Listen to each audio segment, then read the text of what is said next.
Mungu azidi kuifariji familia yake.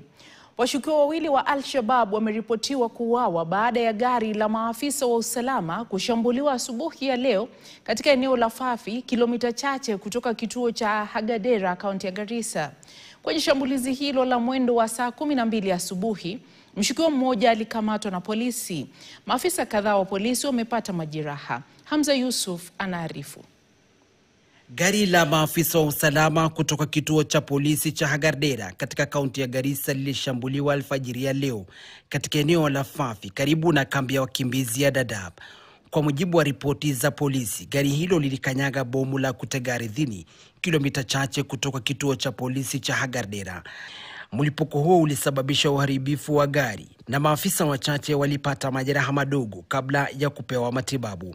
Baada ya mlipuko huo, kulizuka makabiliano ya muda mfupi kati ya maafisa wa usalama na washukiwa wa ugaidi, hali iliyopelekea wanamgambo wawili kuuawa katika tukio hilo, huku mmoja akikamatwa. Maafisa wa usalama wanaendelea kuwasaka washukiwa wengine waliotoroka. Kamanda wa polisi eneo la Kaskazini Mashariki, Pepi Taranka, amesema hali ya utulivu imerejea eneo hilo na kuongeza kuwa visa vya aina hii vimepungua kwa kiasi kikubwa kwa kipindi cha miaka miwili. Hamza Yusuf, KTN, Garissa.